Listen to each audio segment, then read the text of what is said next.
Stay more comfortable, more concealed, and in the stand longer with Osseo gear. Premium camouflage apparel created for bow hunters by bow hunters.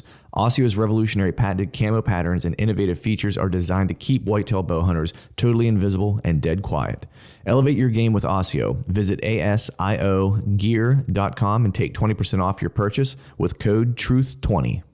Mobile hunters, our buddies over at Tethered are always innovating to keep us more mobile and in the game when it counts. From the Tethered One Sticks, the Fast Pack, to the Ultra Lock saddle, Tethered is always designing to increase comfort and utility while reducing bulk, weight, and fiddle factor of mobile hunting gear. And now, they've outdone themselves yet again by creating the carbon fiber forged Predator CFX platform, the latest fully featured mobile saddle platform that raises the bar for what's possible in mobile hunting gear. Whether you're new to saddle hunting or an old tree climbing veteran, go to tetherednation.com for all your saddle hunting gear.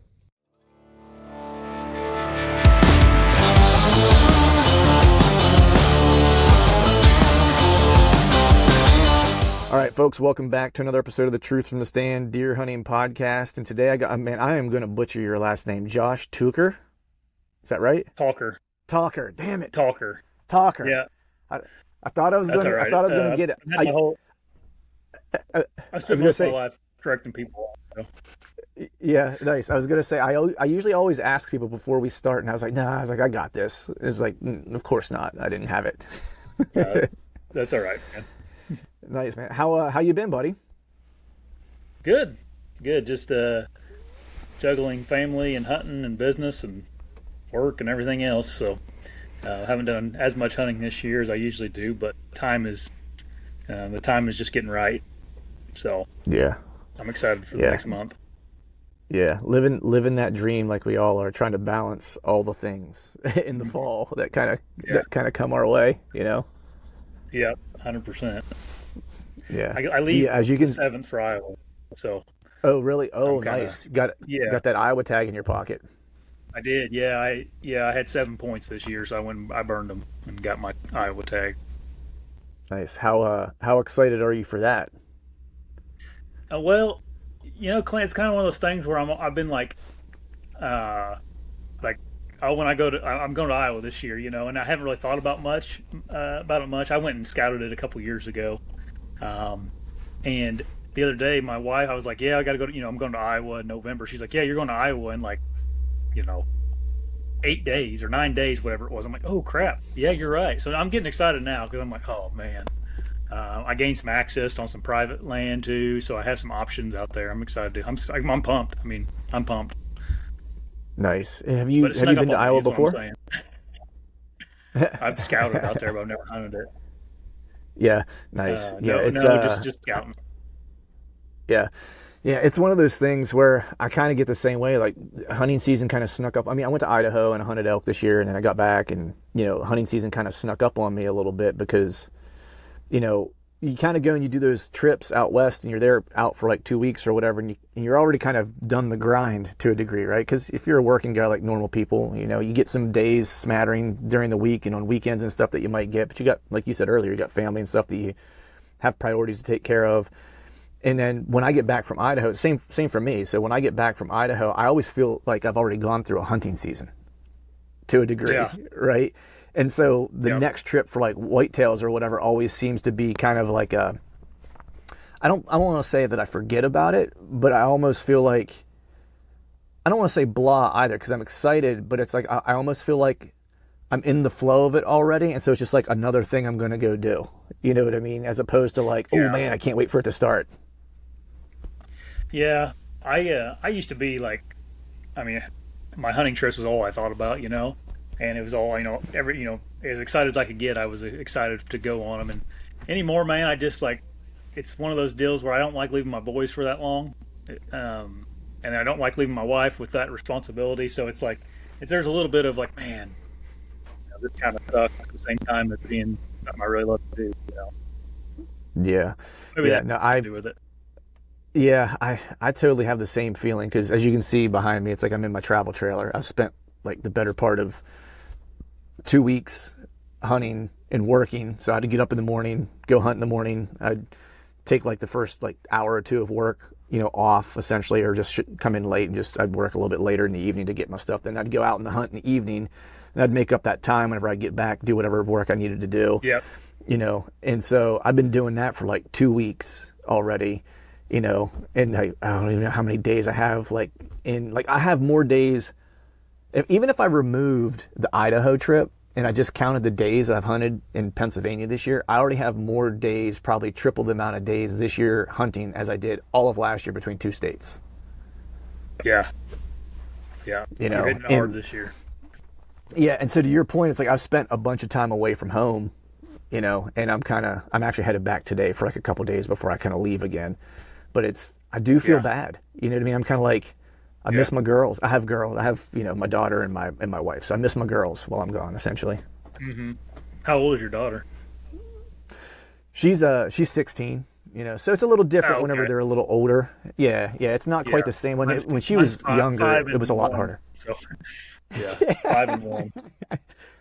Right. Yeah. It's and two of them, right? So I only had one, which was a little easier on my wife. Yeah. Now the positive side is she always invites her mom down, and her mom stays like when I leave for like a week or two at a time. Like her mom comes in and helps and stuff like that, which is nice. Yeah. Yeah. But man, I was watching. I forget what I was watching. It was maybe even before I left for this last excursion of hunting trips. Man, I saw you did a video of shooting a trad bow. Are you dabbling with the struggle stick? Yeah, I've probably killed a dozen or so animals with a trad bow. Yeah. I've been hunting with it pretty well exclusively in Indiana since the last couple of weeks here. So yeah, it's something I've dabbled in for probably since 2013 or so. I think I killed my first deer with that in 2013. And there's a handful of years there before I had our first boy where that's all I hunted with was a trad bow. And then the year my son was born, I just didn't have time and didn't have time to hunt or any of that stuff, so I picked up a compound. That's my big dilemma. I mean, with not using it all the time now is there's just a little bit of a guilt for me. Like I could use this and probably extend my season quite a bit. It's definitely harder to shoot something with one of those. Or I could pick up my compound and, if I get a trad bow, for me at least, is a 20-yard game within 20 yards and preferably, 12 to 15. So, whereas a compound, that 40 and in is doable. So, right. But this year I've been hunting mostly with a trad bow. Yeah. What do you, because I've always had this, so I've dabbled with it this year. I have yet to take it on a hunt. Because my whole thing was before I start to really rely on it, I want to kill a couple does before it becomes my weapon of choice, if you will, right? How long did it take you to get comfortable where it was like not even a question? Now, I know you kind of debate which you're going to use, and it's more of a time thing, right? Or a commitment aspect of things, like where you have your family life is different now than it was whenever you started kind of using it and stuff, and totally get that. But take that kind of out. How long was it until when you first started to where you were like, yeah, this is my weapon of choice going forward? Like until you were completely comfortable where you didn't even think about picking up a compound to take with you? I think that the year I shot my first deer with, and it was just a little 100-inch 8-pointer is what I shot with it my first year. I started messing with it in the summertime, and I felt pretty good with it by the time October came around. And I'll be honest with you, I just always was a big Fred Eichler fan back then. And he was always super excited to shoot about anything, and I'm like, man, that guy's pumped up about everything, and he shot that trad bow. And that's why I started using one, messing with it. And then me and a buddy, this was around this same time frame, and then I was like it was one of those things where I kind of lucked into killing a buck with it. I just took it randomly, I was good with it. I could hit a softball at 20 yards with it every time, and I'm like, I'm going to take my trad bow and I end up killing that buck with it. And it's not a buck I would have shot with a compound, but it was just one of those things where I got lucky and ended up getting one.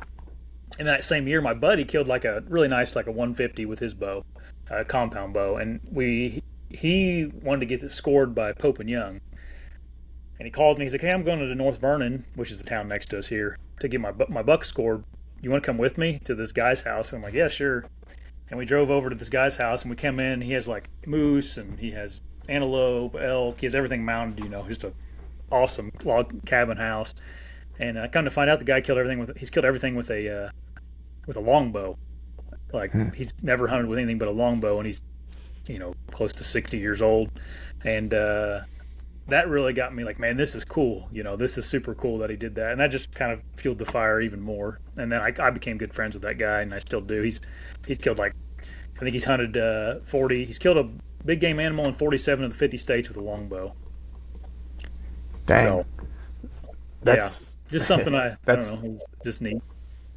yeah, that's quite the accomplishment, man. Like that many states with a longbow. That's in Yeah. all different like different species. It wasn't all whitetails, right? It was all No, it was just whatever he felt like hunting. nice. Yeah, it's So man, it's I'm looking forward to make because I think one of the things that you said early on, which was kind of I think what excited me most about starting to pick it up was all the guys I know that use traditional equipment, they're no matter what they kill, like they're super stoked on it. Like and it yeah, changes the experience for them from, having to hunt like a certain maturity of deer or wanting to not having to, but wanting to hunt a certain maturity of deer or wanting to hunt a deer that's going to score certain things or maybe it's depending on what state you're in, it might just be like whatever the top end buck is for your area. That might be a 115-inch deer, whatever the case is. yeah, But it kind of removes that, and it's just like whatever gets you pumped up and excited. Like yeah, anything with a traditional bow is, quote unquote, a trophy, right? Because that's like you said earlier, man. yeah, Like you got to get it's a 20-yard and in game, and then most likely it's probably more of a 12 to 15 game. yeah. Right. Oh yeah. And I mean, there's levels to the games, right? Like that guy, he won't shoot a 115-inch. My buddy Allen, he won't shoot a 115-inch deer with a longbow. Like he'll shoot a 150 or better. So I mean, you definitely can Right. get to the point where you're still a trophy hunter or whatever you want to label yourself as. But Right.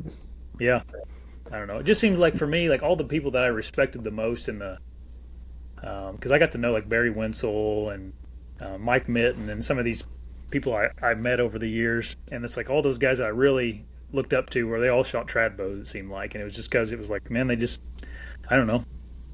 You can't really take much away from someone that's doing it that way. Right. Yeah. I will say, when I first started shooting one, like the coolest thing for me was when I finally got proficient enough to where I could finally step back to like 20 yards or whatever it was, or 25 yards. I would never shoot to 25. I'm 20 and in, but I'll shoot beyond that whenever I'm practicing just to see, Oh yeah, how good I can be in extended distance and stuff like that. But the cool thing is when you get that sweet shot and you watch the arc, you know what I mean? Like there is yeah, watching the flight of the arrow is a thing, and it didn't really dawn on me. yeah, I mean, you can do it when you're shooting distance with a compound, but it's different whenever you're shooting and it breaks right because it's all your body, it's all you, right? If it went where it was supposed to go and you shot distance and you got that sweet arc, it's like there was nothing mechanical between you and it landing on the target, no, which is really cool. yeah. You feel it come off your fingers and everything. Yeah, Yeah, I feel like it would be similar to how I don't know, like a quarterback feels when they flick it. You know what I mean? It's like, and you watch it yeah, just kind of like hang yeah, your yeah, hand yeah. up there, and you're like, oh, it's going right where I want it to go. You know what I mean? Yeah. But Yeah. Yeah, there's definitely what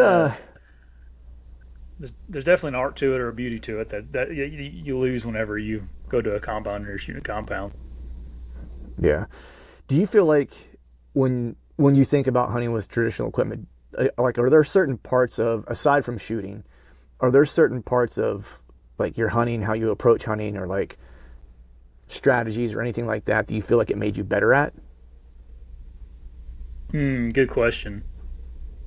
Um, One thing that I got better at, I think, is like like figuring out because you got to be closer. Like on a compound, I like to like set up at maybe 25 yards, 20 yards from where my target's going to be. And getting within 15 yards of them is just like, I don't know. I just got real good at hiding myself better. Whether that be just paranoia about getting busted or not. Um, Also, like, man, where the game ends with a compound, it just begins with a trad bow. So um, you get to see a lot more when it comes to deer behavior, how they're going to react when they're in close with you. You know, a lot of my seasons were extended because I was using a trad bow over the years. So, yeah, I think that's the biggest thing is when I was younger, especially, you just got more time in the woods with deer and seeing how they moved. Do you think it's interesting you say that because I've been hunting this particular area for the past couple weeks. Well, since the beginning of the season, I hit it, and this area that I'm in right now, it doesn't hunt real well most of October until about you get to that last week of October, and then of course into the rut, right? It's a hard place to hunt, and I hunted it because I was looking for a specific animal and I was trying to find his specific sign to try to put on a hunt for him. And, may or may not have seen him once. And the thing that I was getting value out of, though, and I think sometimes people lose this because everyone's always about efficiency, right? And I love being efficient, right? I love using trail cameras and getting dates where I can target specific spots on dates and things like that. Like, I love that type of stuff. But I've tried to take a different approach like the past probably 2 years where I just try to be grateful for having the opportunity. I try not to wake up early in the morning when you don't want to get up and go, oh man, I got to do this again. I try to think about, I get to do this again, right? Like, I get the opportunity to go out and do this and be tired and, and whatever.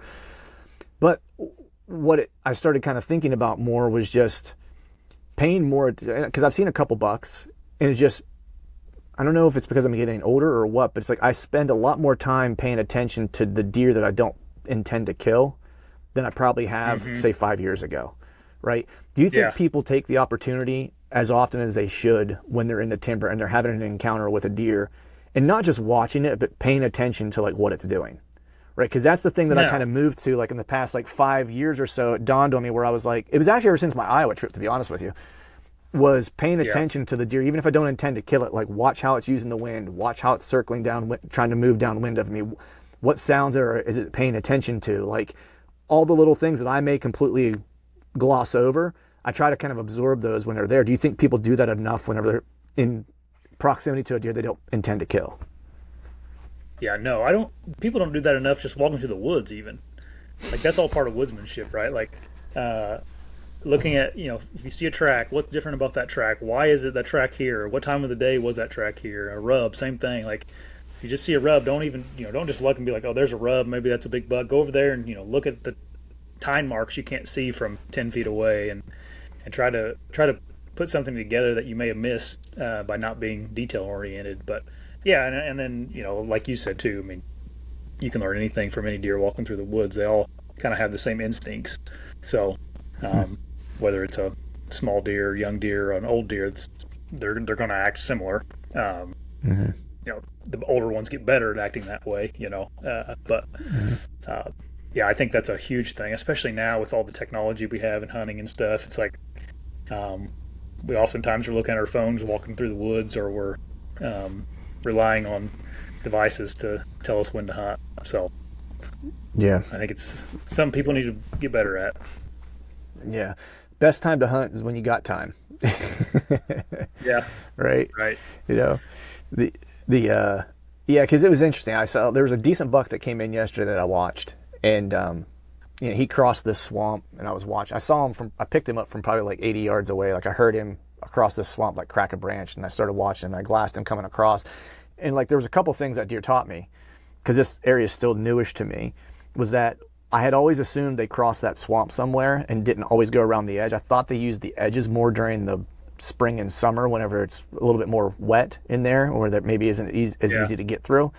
But this time of year when it dries up, I had always assumed that they would actually cross it. And so I watched him cross it. So I was like, that's one spot. And then I saw two does come in later from the west of me and use a different section to cross. So I kind of picked up on two kind of crossing areas, and I went in the dark and I couldn't see whenever I went in.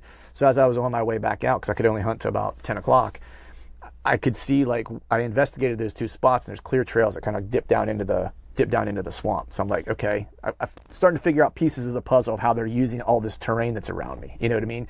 And that just comes from observing, because to your point, it's like they're going to do things that other deer like to do. even if it's not the deer you want to kill, chances are they're going to do very, very similar things. Yeah. Yeah. I mean, I guess there's no question that like a big, mature, like 5-year-old buck may do things a little bit different, but like at the same time, there's it's still a deer, you know. Yeah. They don't have that much Yeah, more because I mean, experience than a 3-year-old or whatever. right, right, and you can use those deer that maybe younger or the doe versus the mature buck you're trying to kill. You can use them as a proxy to get you in the right vicinity, right? And then to your point, it's like that a mature buck probably isn't going to use that exact trail, right? Especially if he's 5-6 years old or whatever. He's probably going to be 40-50 yards off of that because he doesn't want to be bothered by other deer. So you have to kind of start looking around and be like, okay, in proximity to this, probably the same general area, but where would he be? And you start to think a little bit differently. But to use that deer is almost like the canary in the mine shaft to a degree to get kind of get your bearings about things. Right. Yep. Yeah, I got much better at it, honestly, when I started. I did a lot of hunting with Dan Infault, and just walking through the woods with someone that's very detail-oriented, didn't grow up in the technology era. Like walking through the woods with someone like that was just much different, like just how they read terrain, sign. You learn a lot from guys like that. Yeah. I know Chad hunted with Dan, I think it was like 2 years ago or something like that, in an area you and I are both familiar with. Place that's hard to kill deer. And Chad said the same thing. He said how he would just be able to immediately pick out where the bedding was at. He's like, he would see a track and a scrape. And like we all look at tracks and scrapes, but how he would like deduce really, really quickly what that buck was doing, where he was going to bed. Like he said, it would just happen so fast, Yeah. Yeah. Yeah, and even if he's right or wrong, it's like he was always confident in his thoughts. That's about half the battle usually. That's it, man. Like if you're going somewhere or setting up somewhere and you don't think you're going to kill a deer there, chances are you're not. Right.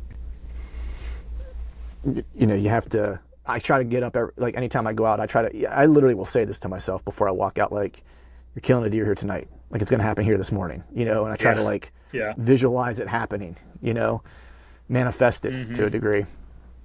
Yeah, and it's something. It's one of those deals where anymore I'm not content until I have that feeling. I won't hunt if I don't feel that way. Yeah. What gives you that feeling? Because for me, it's I'm curious what it is for you, but for me, it's different. It's different things. But I'm curious what those are for you. That gives you that kind of feeling where you'll say, "Hey, yeah, I'm going to walk into this spot and I'm going to kill a deer today." Yeah, it's mostly my like experiences scouting that area. Maybe I've got into some big rubs and I am comfortable with where I know the deer bedding at. Maybe it's a trail camera picture. Maybe it's just the some low pressure. I don't know, high pressure coming in, or just weather's gotten good, just something like that. I've also, like, over the years now started paying attention to historical data. So if I see like November 5th and I have a really good cold front coming in, it's like, man, I got to hunt that day. Maybe skip today when it's going to be 82 out and bank that time to go then, kind of thing. Those are the things that gets me fired up, I guess. Yeah, it's those historical dates, are key. I do the same thing, right? Like, so this year, it's for me, it's always kind of, and I've talked to Jake Hofer about this too. It's always kind of December 7th is always kind of like a magical date for whatever reason. I don't know why, because I killed my deer last year on the 7th, and he, like in Illinois, he said there were two guys that he knew that killed booners on the 7th last year. He saw one that got hit on the road that day. Like, you know what I mean? So just like they were moving and on their feet. And so this year I'm kind of doing the same thing where it's like there's a couple day window, like what you said, like some bad weather's kind of rolling in where it's going to get warm. And then, I know it's going to get a little bit better, and I want to have some freedom to kind of pound the days where I think I'm going to have the best opportunities. Yeah. I think the biggest thing is just doing your homework, though. Like, you got to have multiple spots that you're excited about and kind of have some idea of when you want to hunt those and make a plan. And, if you got a plan together, it's always fun. Like, it's always fun to kind of brainstorm things, and then I think that's what gets you excited, is like having some kind of a plan in your mind that like this is going to work this way, and then sometimes it does, Hmm. sometimes it doesn't. You know, a lot of deer hunters just go out and sit in the woods. You know, where I think most of like guys like me and you, I think it's more of a anytime you're making a strategy or having some kind of strategy in your head. I think that's what because what I don't know what's the saying like we don't. It's not related to deer hunting, but like we don't look forward to the actual. It's not the event that we enjoy. It's the anticipation of the event that's going to happen. Hmm. So, you know, it's pretty anticlimactic after it's all said and done. But what really gets us is the whole process, right? Right. Yeah. I mean, that's kind of it for me. I look forward to kind of the exploration. I think more than anything. Yesterday morning I Yeah, sat a spot that I had never sat before, and truthfully, I mean, I've scouted this whole area, and where I set up yesterday was an area I've never walked through before. It's adjacent to all the other stuff I've looked at and I've scouted. And I was just kind yeah, of looking on my map, and I was like, got a north wind. I think it was northwest. It's going to turn south later in the day, so it's a perfect spot for me to sit in the morning and get out in the like late morning as the wind switches, because I'm going to go in with the wind in my face. It's going to have a great wind to hunt. Then as the wind switches, I'm going to get out, and so when I walk out, I'm going to have the wind in my face and not have deer smell me on my way out. Essentially, you know what I mean? And so it yeah, was like the perfect setup, and it's like I'd never been in there before, and I was like, you know what, we're going to throw a hunt at it. Went in and boom, saw a couple deer, heard some grunting, just all the good stuff that you hope happens, kind of was playing out, except the deer that you want to kill. But it was just like, it's a dynamite spot. So now I'm right. looking at it going, man, that's like a no-brainer spot. And it might be like 50 yards a little further north. I think might be even a little bit better, and that's the stuff that gets me jacked up, is that like, Yeah, what's next? What's on the horizon? What's just 50 yards yeah, past that? yeah. I think that's it. I think that's just. I mean, I have never been, or I'll never be a deer hunter that like just goes and sits in the same spot every season on opening day or whatever, and sits there and then comes home at 10 o'clock, and like I just doesn't do it for me. So what gets me excited is doing homework, making a plan together, and trying to finagle my way into range of a buck. You know. Yeah, it was all I could do this morning to not go, because I hunted that spot yesterday, had those encounters, and heard some activity that was a little further away from me. And yesterday when I was leaving, I had a south wind, the wind had switched, and so I went and hunted a different spot in the afternoon, whenever I left, around 3 o'clock to go hunt again. Yeah. And I and I was telling myself, I was like, man, I'm going to go into that spot that I went in the morning. I was like, but I'm going to go like 50 yards further to the north, because I think 50 to 80 yards away is where like the money spot is, like, 'cause that's where I was hearing a bunch of stuff going on. And but Yeah. the wind was out of the south, and there's just no good access for me to get in there from the south, or with a south wind. Yeah. And I was trying to convince myself all last night that like, no, no, no, you can make it work. Like if you just hug that swamp, it'll blow everything out Yeah. into the Oh yeah. swamp. Oh Like yeah. what, Yeah. you know Yeah. what I mean? And so, but you know what? I was smarter than that finally, at least for this time, where I slept in today and I didn't go, because I was like, no, that's the right spot. It's like, I'm going to go in and I'm going to blow it up. And it's like, just hold your water, time will get right. The wind's going to switch Yeah. again. Like on Saturday, you'll be good. Yep. Those are the scenarios that gets me excited though. I can like close my eyes right now and think about where I'm going to sit at in Iowa first morning, and it gets me pumped. Yeah, dude, I just got goosebumps. You just mentioning Iowa, like I'm just thinking about now. You got me all fired up Yeah. again. Um, good thing I'm pulling out tonight, or I might go blow that spot up. Might have been what happened. But speaking of speaking of Iowa, dude, we're sitting here on, like, we'll call it the eve of the rut, right? Because I mean, when this episode comes out, we're going to be in that first week of November, so we'll be smack dab, kind of, well, just as the getting starting to get good, I guess we could say. Yeah.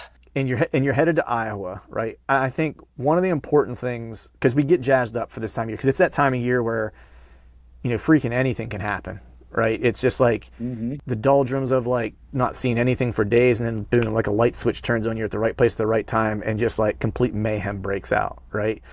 But everyone only ever remembers the mayhem, right? That like day where you had like 3 hours of just like bonkers activity, right? What we often Right. forget is the days upon days during the rut that you sat, where you may not have seen a deer. because like you weren't in the spot with the warm doe, right? Right. And Right. so I think a lot of guys forget about that.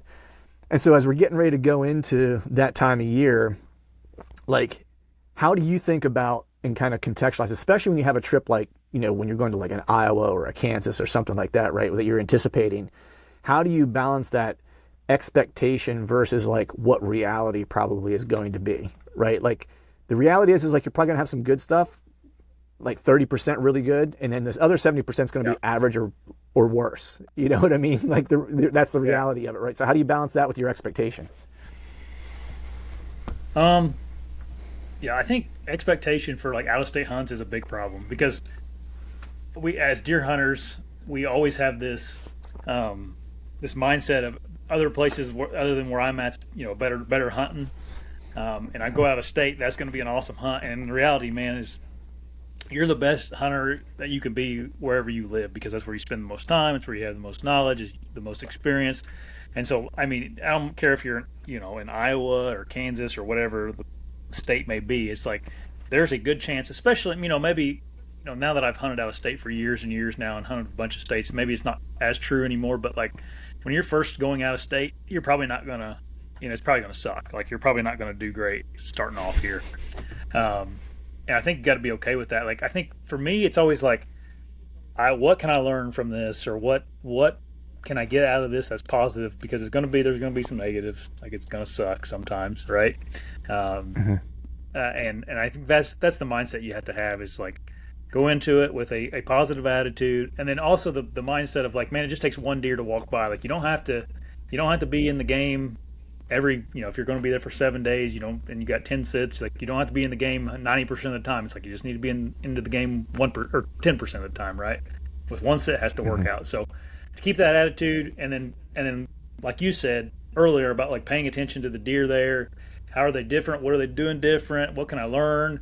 And then hopefully by the end of the week, you got something narrowed down a little better. And also like don't get when you're especially out of state, because you do not typically, unless you've done your homework there and did like scouting trips or something, like you may not be in the right area too. So like if you are not seeing big sign, you're not seeing good deer, maybe drive around at night and maybe you'll see something run across the road or something, I don't know, just be out and about, and you're not in the right area, then move. Like don't get married to a spot, I guess would be something that I don't do either. So that's how I kind of fight that, is like the expectation of try to learn, know that this is going to be tough, and then just don't get married to a place. Yeah, I think that's all like really sage advice for people headed out of state, man. Because I think you're right. A lot of people, especially if they're coming from maybe states that have quote unquote not quite as good hunting, just Pennsylvania because that's where I'm from, right? Like I think we have better hunting than people will let on. Actually, I know that we do, but it can be tough, right? Not gonna lie. I would just say we don't have as target rich environment, right? If you're hunting, right, like trying to hunt good bucks, right? You have to change your perspective of what good bucks is depending on where you live. And I think that idea of, I think the hardest part is when you go to some of these places like a destination hunt, right? Like, and we'll just continue to use Iowa because that's where you're headed. Where you might have a more target rich environment, and some of the stuff that you would cast off as like not a possibility in like just say Pennsylvania, right? Because of hunting pressure and the hunter numbers and stuff like that. Like some of that stuff does work in some of those other places. So you can't go in with like a real rigid, because I know my first experience in Iowa, you would find scrapes, and unless it was like a hammer community scrape, like it's really not even in play in Pennsylvania. Like, you're not going to have deer, probably a good deer that you want to kill within its vicinity very often, right? Like that's just the reality of it. But whenever I was in Iowa, there were scrapes that you would completely dismiss in PA, and that was where I missed like the biggest deer I saw, the second biggest deer I saw the entire trip. And I was just like, what, I'm going to set up here because it looks fresh, you know what I mean? And boom, and sure enough, like a big mainframe 8 walks out like 30 minutes after I set up, And so, and that was a scrape line that in PA, I would have completely dismissed that because I'm like, like everyone who's walked in this general area has seen this and probably hunted it. So I'm going to go on to the next, right? So I think the sign, it means something different in different states. Would you agree with that? Yeah, 100%. I mean, that's also a good point. Like you mentioned expectations. Like, yeah, if you're from, I don't know, man. Even like if you're from Iowa and you're going to go to Pennsylvania and hunt, like you probably shouldn't wait for a Pope and Young or a Booner. Like, you know what I mean? Like, there's not that many. I Hmm. mean, there's good deer in Pennsylvania, but like Hmm. if you kill a Pope and Young in Pennsylvania on an out of state hunt, like holy cow, that's a accomplishment. Um, Yeah. so, and or just be okay with not killing one. Right. Yeah. I don't see many people going from Iowa to PA except our buddy Rendell Eric did this year. He did it. Yeah, yeah, yeah, yeah, yep, yep. And he had a good hunt He did. from what I understood. I haven't talked to him since then. I just saw his Yep, post and it sounds like he had a good yep, time. So yep. maybe we'll get more Iowans coming to hunt the PA wilds. Yeah. I wouldn't hold your breath. Yeah. Nice, nice. So I think the other thing, because I'm going through this now and I'm not even out of state. And this I think happens more when you go out of state because you're on this kind of time crunch. Because usually people are taking like a week if they're lucky. Right. Maybe they're taking 2 weeks or whatever the case is. Yeah. But this idea that you have to hunt every single moment, right? And Yeah. in battling burnout, right? Because I used to do that, and then what I realized was I would start to get sloppy, and I would start cutting, unknowingly cutting corners. Like, oh man, I don't want to do this access route because it's like a half mile longer. I'm going to take this route here instead this morning. It'll be fine, and I'm on like day 6 of the Right. hunt. You know what I mean? Yeah. You're So how do you tired or kind of you're worn out. yeah. So how do you kind of battle that like burnout aspect on some of these trips? Because I mean, you look forward to it, you want to, and you're just you're all out for it, but you also have to be smart about it, and try to hunt your Yeah. best hunts because you've only got so many of them. Yeah. There's nothing wrong with scouting a little bit while you're in there. Instead of if you're tired and you're worn out, maybe the wind's wrong a day or something, or it's going to get hot. Maybe take a couple extra hours of sleep and then go out and find you a new spot or a new area. That'd be one thing to kind of rejuvenate yourself, because anytime you find new sign or a new good spot, that's always like a encouragement for you, like a Hmm. boost in your mentality. Another thing is like um, we all like want to be gone. We always have this in our mind when we go somewhere, um, like we want to be gone for a week or 7 days or whatever the case may be. And it's like sometimes that's too much for some guys. Like I would go into it a little bit softer than that. Maybe plan a long weekend and go hunting somewhere, where see if you can handle hunting 4 or 5 days in a row. Because a lot of guys don't get the opportunity to do that, in Yeah. their home state, because they work or they got family going. So that's something else to maybe think about doing.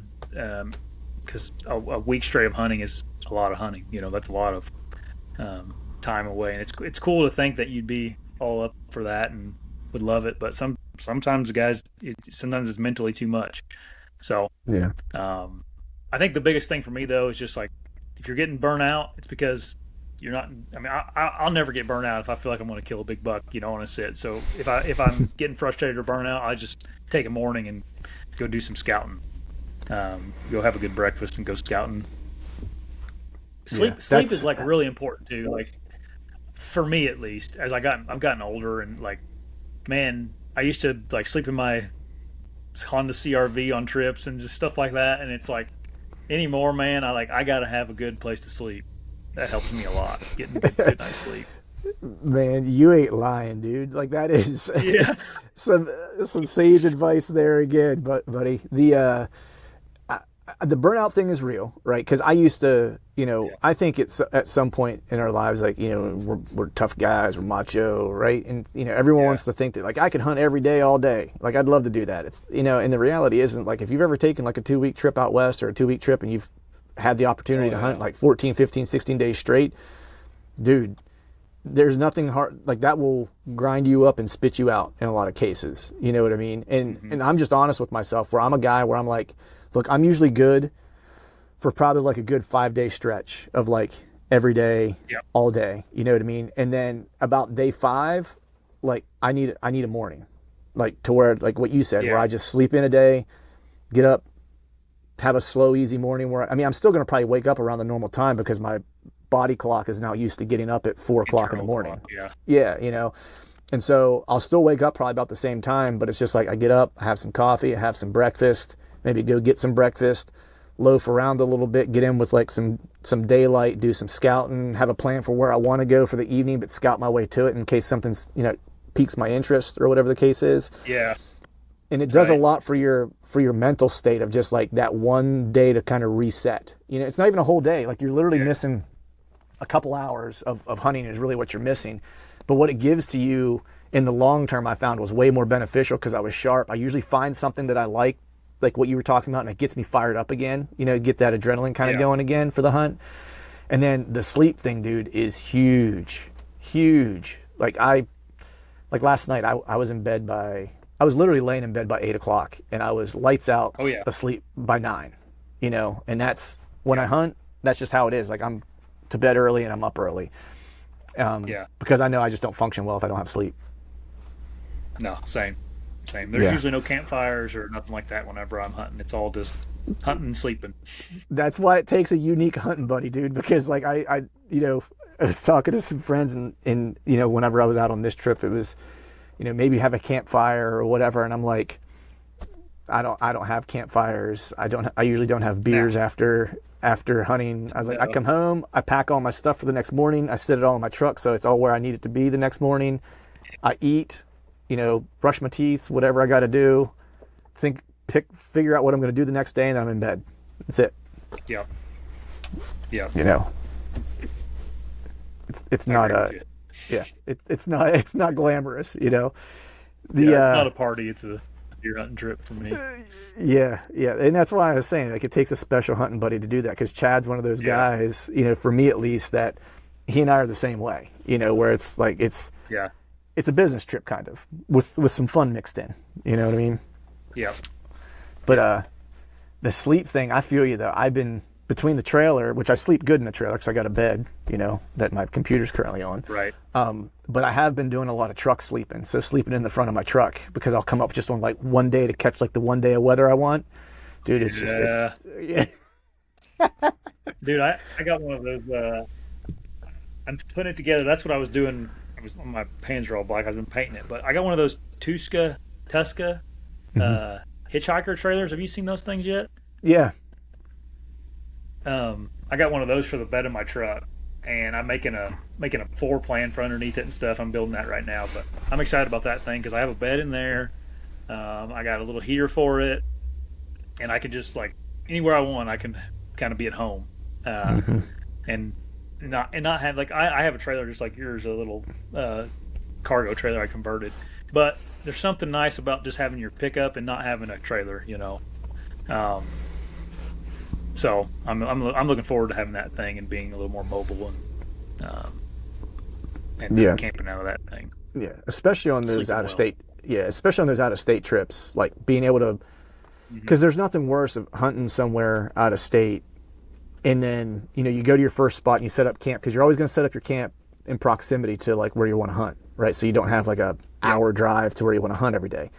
But then like all of a sudden pressure rolls in and you're like, yeah, this spot's not going to work out. Right. And I need to go to this next spot, right? Well, now the first spot, I only had a 15-minute drive to get to where I wanted to hunt, generally speaking.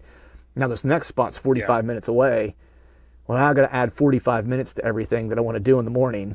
You know what I mean? It's like, and it's a lot easier if you can just pick up and go like, all right, cool. I'm going to drive 30 minutes and be 15 minutes away from the next spot, Yeah. This will be my first time using it, so we'll see how it works. Nice. Yeah. It's, yeah, man, I'm jealous, dude. There's just part of me that still wants to do like an out of state trip this year. I just don't know if I'm going to fit it in or not. It's like, I know, man. the wife Well, might have something to I say get about it just- too. Yeah. By nature, I just get, for what I do, I get asked about going places a lot. And all of them I want to say yes to, but it's just like, man, you put too many eggs in your basket too. It's like, it's a mess then. You don't get nothing done, That's a real thing, man, because one of my most miserable years, and I say miserable, like it's like take it with a grain of salt. It's not really miserable. It was just, to your point, I put too much on my plate. I went to Idaho. I was trying to hunt PA like as much as I could, and then I was also, I think, in Kansas that year, and so it was just, I never felt like I spent enough time in one area to really give myself a chance to have success, because I basically did like a week in Idaho, I did like a couple days in PA, and then I was gone, to Kansas, and I was there for like a week, and then I came home and I was like, I feel like I had no plan. I had a plan, but I felt like I didn't have time to work a plan. Yeah, you neglect everything that's important too, like the hunting at home too. It's like, man, it's hard to manage all that. Yeah, sorry, I went dark on you there for a second. Oh, it's all right. Yeah, it did. So, man, I want to change gears real quick, and it's not entirely changing gears, because I think it ties into a lot of stuff that we've been talking about loosely, and that's I was watching some of your videos. I think it was maybe 2 or 3 weeks ago or something like that, and there was one that struck me that which some might not think that would strike a deer hunter, but it really landed with me. It was because I actually have the same book that I've started listening to, and you started talking about Stoicism and how it relates. To hunting. Yeah. Hunting. I right here, the Daily Stoic. I read it every day, or try to. That's a lie. I don't read it every day, but I read it every morning. I remember to. Right, man. And I just thought I was stoked to see that you did that, because it's something I started kind of, I guess, paying attention to a little bit. There's a guy that I train jiu-jitsu with. He's really, really talented. He's like a 2nd degree black belt. He's really, really good. And he's very much like of that mindset, right? And it's like, and it's not for that or just hunting. Like, it helps in a ton of different ways. And so I'm just curious, like how like Stoic principles have kind of influenced how you think about hunting, or your outlook on hunting, or or just your thoughts toward hunting just in general. I mean, I think most of it, whether it's Christianity or Stoicism or whatever, it's like most of it's just about being a good person and putting others for yourself, right? Like not letting your ego get out of control, and like all that stuff is, whether it being more importantly a good person, but like being a good hunter, like all that stuff helps you be a more positive person in the hunting industry, because God knows we have plenty of negativity everywhere in the hunting world. I think that was the biggest thing, is like naturally I'm not a negative person anyway, but I also I wanted to just this stuff like this is really intriguing to me, or helps me, motivates me to be a better person. I think that's the biggest thing, is not letting your ego or your lust for deer get in the way of what needs to be done to be a good person. Mm-hmm. Not being a jerk to people on public land, or taking the time to help someone that needs help, whatever the case may be. So I think that's the biggest thing for me is I don't know. When I was younger, like my world revolved around deer hunting, and I've very selfish when it came to deer hunting, and I've tried to, over the last several years, tried to just be a better person and be a better deer hunter when that comes to that kind of thing. So yeah. Nice. Yeah, I mean, I don't know if that answered it's your a lot question of or not, but no, it totally does, man, because I mean, it's I think sometimes people go through this evolution and they're not quite sure like what it is necessarily, right? Maybe not everybody, right? I think as you get older, you naturally have some tendencies where you start to lean towards some of this stuff, right? Because you start to, I think, realize the happier I am usually is related to like how much gratitude I have and how appreciative I am of the things that I do have and the opportunities that I do have. And the other thing that makes me feel good or makes me happy is whenever I see friends of mine or people I know, or I can help somebody like be happy or achieve something they wanted to achieve. And then wouldn't you know it, like all of a sudden I'm usually more present because of that, because I'm more like where my feet are at always, which allows me to make good hunting decisions when I'm just focused on where my feet are, because I'm not wanting something more than what is in front of me, right? And I think that for me is like the part that really translates into deer hunting, is just like what we were talking about earlier, that pay attention to the nuance of things when you see them, and like how you get, at least for me, how I get there is just trying to be present, remind myself of it, and be grateful for just being able to be out, like watching the sun come up. Like I try to remind myself every time I see the sun come up, just be like, man, so thankful Yeah. I'm getting to see this morning, you know? Yeah. Yeah. I'm trying to, there's a little quote that I read, and I don't know if it was in that book or something else. But it has to do with like the man who, um, desires the world or rules the world still won't be happy. You know what I'm talking about? Oh man, Yeah. it's like some beautiful quote, and I'm butchering it horribly right now. Um, Josh Talker, the anyways, man who desires the world, likes yeah, stuff, the world, and is whatever. Yeah, that's it. That's it. But the lesson of the quote, the quote is, if you're never happy with what you have, even if you have the everything, you're not gonna, it's not gonna make a difference in your life. So I try to be content with, hey, I got an Iowa tag this year. That's pretty cool. That there's nothing better than that. And when it comes to deer hunting, next year I'm not going to have that tag, and that's all right too. So things like that, I guess, it's Yeah. helped me in life. And it's a good book to like just start your day with too, because it's always never negative in here. Like it's always get your mind Right. your mindset. But I try to read that in Well, the Bible every morning and go from there. nice. That's a good way to start, man. What I was going to say Yeah. too is that what we were talking about. Shoot, I forget what I was going to say now. We were talking about it earlier around kind of like being resilient and things like that. Like Yeah. if you're just if you are I just feel like when you're a more contented person, like you are more open to the possibilities, right? Like you don't see things as negatives necessarily, but you see them as opportunities. And I remember what I was going to say. Whatever you think is true, right? Like, so whenever you walk into a spot, if you don't think you're going to kill a deer there's a real good chance you're not going to, whether it's because you don't see the deer you want to shoot, or whether it's because you see him and you're mentally not in the right space to like deal with the pressure of like the situation of executing the shot, you know what I mean? And like holding your nerves and holding your stuff together long enough to make it happen. Right. And Yeah.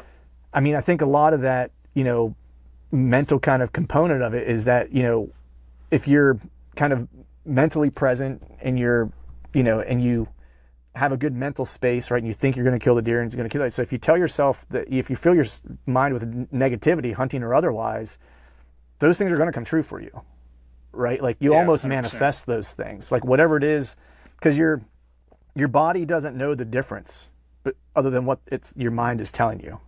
You know what I mean? So if you Yeah. constantly tell yourself you're a bad person, guess what?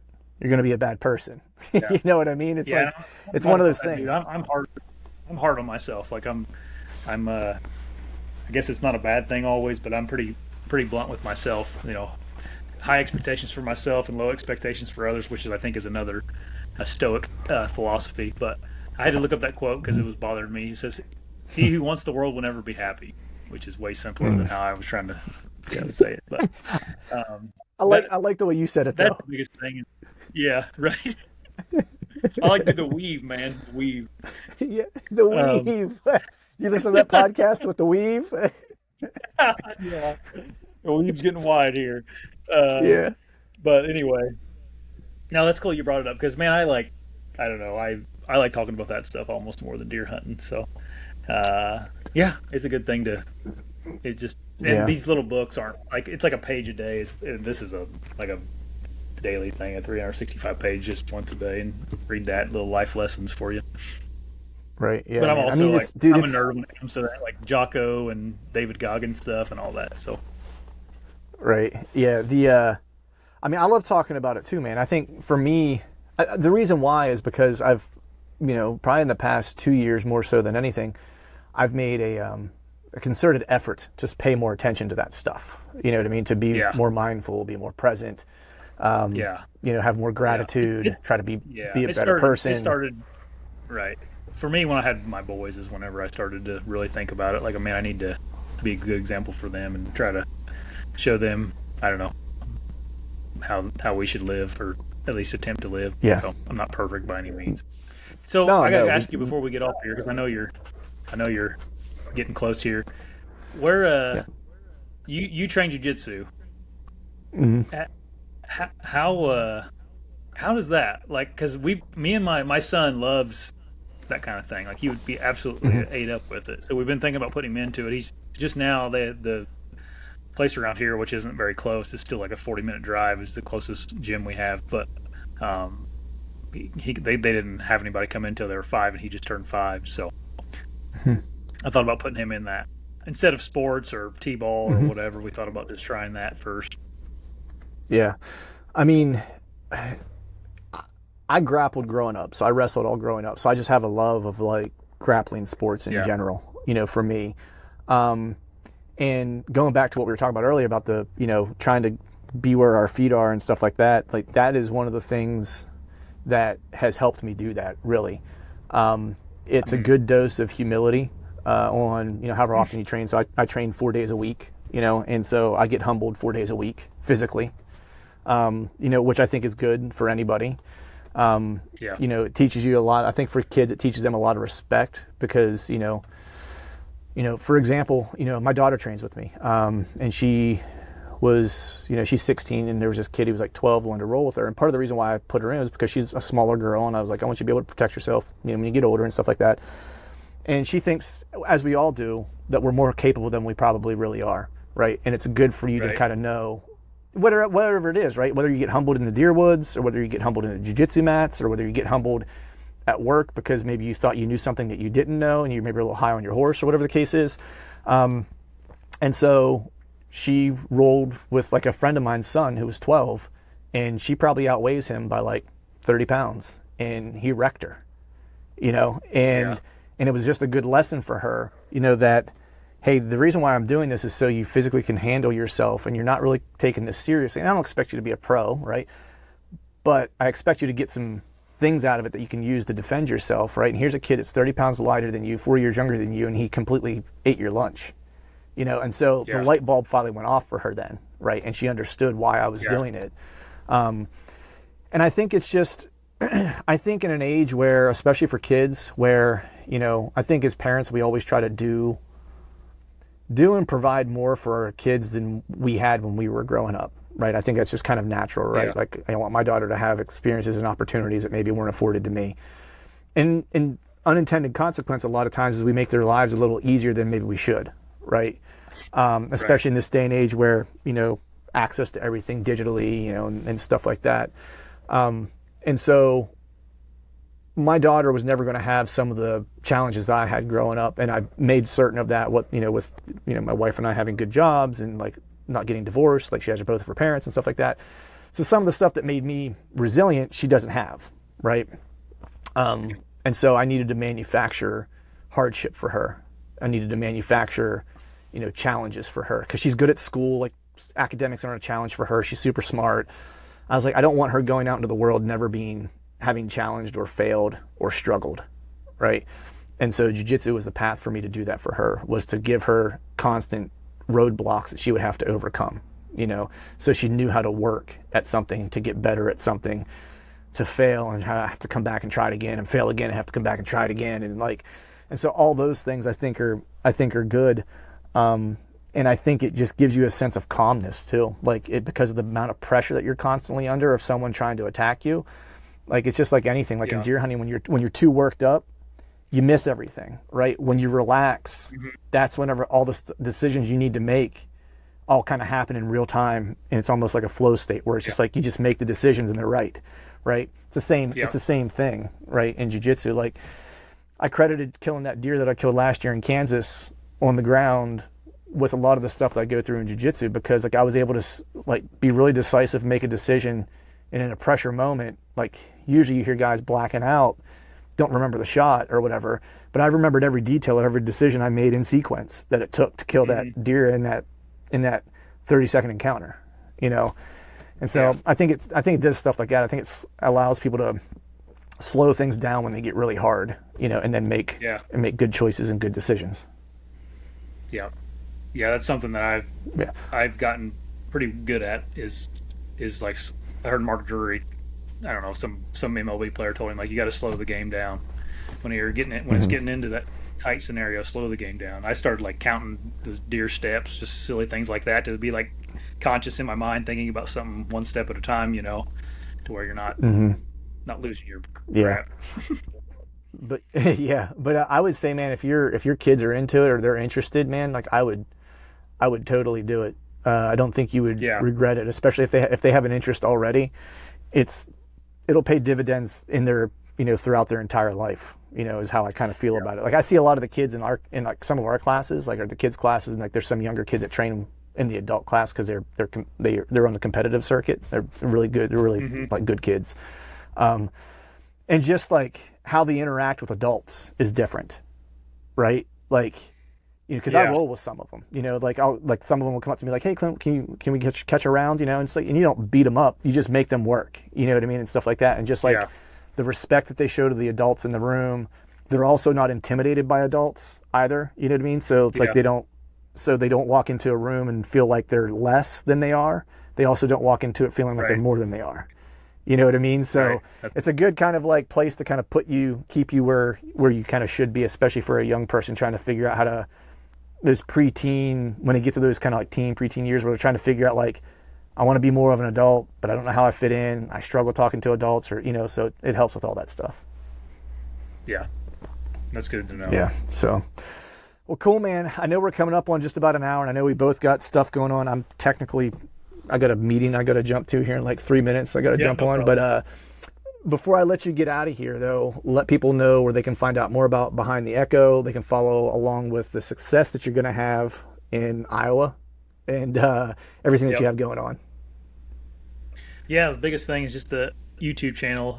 Go over to Before the Echo and hit that subscribe button over there. I'm on Instagram and Facebook and all that stuff too. I don't do as good a job on there keeping up on things, but do decent, I guess.